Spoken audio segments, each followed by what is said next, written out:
बॉलीवुड में horror comedy बनाना इतना easy नहीं है।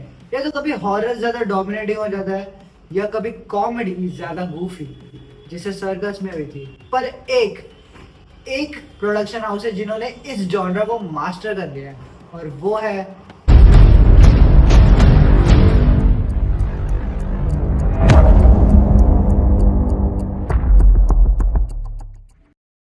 फ्रॉम स्त्री टू मुंजा। मैड डॉग ने अपना हॉरर यूनिवर्स एस्टेब्लिश किया है, और जो जो यूनिवर्स लोगों को डरा भी रहा है और हंसा भी रहा है। और ये कैसे, इनके कुछ सीक्रेट्स के बारे में आइए हम डिस्कस करते हैं, और क्यों इनकी मूवीज हाईली रिवॉचेबल है, एंड क्यों हम उनके आने वाले हर एक प्रोजेक्ट के लिए इतने एक्साइटेड होते हैं। आइए डिकोड करते हैं। सबसे पहला पॉइंट है बैलेंसिंग हॉरर एंड कॉमेडी। मैटॉक का ये यूएसपी है कि वो हॉरर को हॉरर तक रखता है और कॉमेडी को कॉमेडी तक। दोनों को एक दूसरे के अंदर मिक्स करने की कोशिश नहीं करता। लाइक दे से ना, लेस इज मोर। वो हर जगह कॉमेडी थोपने की कोशिश नहीं करता हमारे ऊपर। Like I give you an example to explain it. तो एक सीन है स्त्री टू में जहाँ पे जना सिर कटे को ढूंढने जाता है और अचानक वो एक गुफा पे ऊपर लटका रहता है, एंड धड़ाम से वो नीचे गिरता है।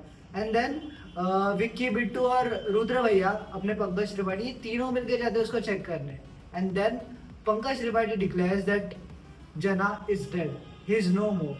और यहाँ पे मुझे लगा कि अभी विक्की उसको उठाने की कोशिश कर रहा है कि उठ जा जना। तो मुझे ऐसे फील हुआ कि हाँ, अभी मैं हंसूंगा, तभी मैं हंसूंगा कि अभी कुछ तो पंच लाइन आएगा। बट स्टिल एक भी पंच लाइन नहीं आया। अचानक से उस मोमेंट पे बैकग्राउंड स्कोर बदल गया, एक सीरियस टोन ले लिया बैकग्राउंड स्कोर ने, और हर एक्टर अपनी डायलॉग डिलीवरी भी चेंज कर दिया। लाइक वो सीन में फील हो रहा था कि हाँ, कि मे बी मैं सोच रहा था कि मे बी जरा सच में मर गया। मैं जेन्युइनली वो सीन को रियल फील करने लग गया था। तो ये खूबी है मैड डॉग की, वो हॉरर को हॉरर तक रखता है, कॉमेडी को कॉमेडी तक। मैड डॉग डीपली रूटेड है हमारे इंडियन फोकलोर और लोक कथाओं से। मतलब आपको याद होगा कि आपके दादी और दादू अगर आपको कोई कहानी सुना रहे हो तो आप उसके लिए कितने एक्साइटेड होते थे। यही तो असली गेम है मैड डॉग का। मैड डॉग ऐसे स्टोरीज बनाता है कि बच्चे से लेके बड़े तक वो सारे के सारे इस स्टोरी के एक्साइटेड हो। और ये काफी ज्यादा कनेक्टेड और रूटेड है हमारे इंडियन कल्चर से। अभी भी याद है कि मेरे दादी ने मुझे मुंजिया की कहानी सुनाई थी, इनफैक्ट एडल्ट मुंजिया की भी।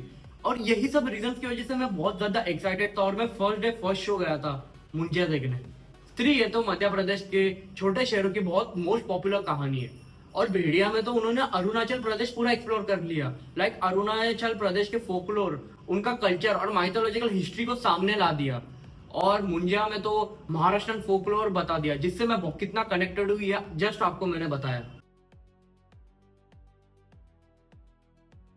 मैड डॉग की एक और एक स्ट्रेंथ है कैरेक्टर ड्रिवन ह्यूमर। कॉमेडी सिर्फ पंच लाइन्स तक सीमित नहीं है, it's also about how character reacts to different scenarios. और बहुत हमें हंसाती है ये चीजें, जैसे स्त्री में विकी का ऑकवर्ड रोमांसिंग विद स्त्री और पंकज त्रिपाठी का ज्ञान देना। ये हर चीजें हमें बहुत हंसाती है फिल्म में, और ये कहीं भी फोर्स कॉमेडी नहीं लगती है। भेड़िया में वरुण धवन का वेयरवुल्फ ट्रांसफॉर्मेशन स्कैरी था, बट उस ट्रांसफॉर्मेशन में अभिषेक बैनर्जी का कॉमिक टाइमिंग उस सीन को लाइट बनाता है। अमर कौशिक ने खुद एक इंटरव्यू में कहा था कि they really invest in IPs, they really invest in characters, ना कि स्टार्स। आप देखोगे इनके जो भी यूनिवर्स है, इसमें कोई बड़े स्टार्स नहीं है जिसके डेट्स इनको मिलने मुश्किल हो जाए, जैसे स्पाई यूनिवर्स में भी हो रहा है। वह Pathaan was scheduled to be release in 2026, but अभी क्योंकि शाहरुख खान किंग में बिजी है तो पठान 2 का कोई अता पता नहीं है।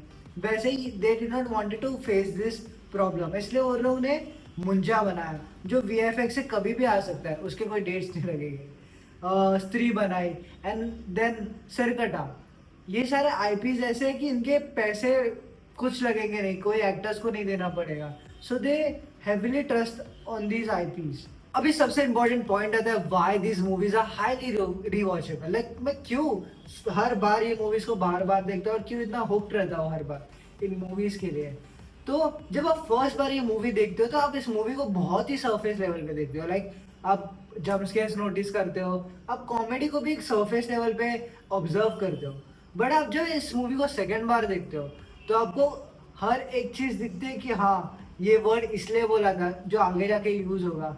ये आप थोड़ा और रूटेड देखते हो, बट जब आप तीसरी चौथी पांचवी बार देखते हो तब आपको एक्टर्स एंड डायरेक्टर्स का ब्रिलियंस दिखता है। जैसे मैंने पंकज त्रिपाठी को नोटिस किया कि कैसे वो अपने वोकल टोनालिटी से खेलते हैं, कैसे वो अपने वॉइसेस के थ्रू एकदम सिंपल सीन्स को इतना फनी बना देते हैं, वो अपने कॉमिक टाइमिंग को कैसे सुधारते हैं। विकी भी सेम करता है, अपने वोकल टोनालिटी से खेलता है, कैसे डायरेक्टर्स ईस्टर एग्स के थ्रू मूवी को बताने की कोशिश करते हैं और हर जगह अलग अलग ईस्टर एग्स रख के देखते हैं कि ऑडियंस क्या उतनी अच्छी है कि ये चीजें नोटिस कर पाए। तो दोस्तों ये रीजन है मैड डॉग का हॉरर कॉमेडी यूनिवर्स इतना फेमस है। उनका फॉर्मूला सिंपल है, folklore plus balance tone plus VFX plus strong character. और इसी वजह से मैड डॉग ने एक ऐसी आइडेंटिटी बना ली है कि जब भी कोई न्यू हॉरर कॉमेडी फिल्म आती है हम इंस्टेंटली एक्साइटेड हो जाते हैं। आप बताओ हमें कमेंट्स में आपका फेवरेट कैरेक्टर इस mad dog horror comedy universe से कौन सा है।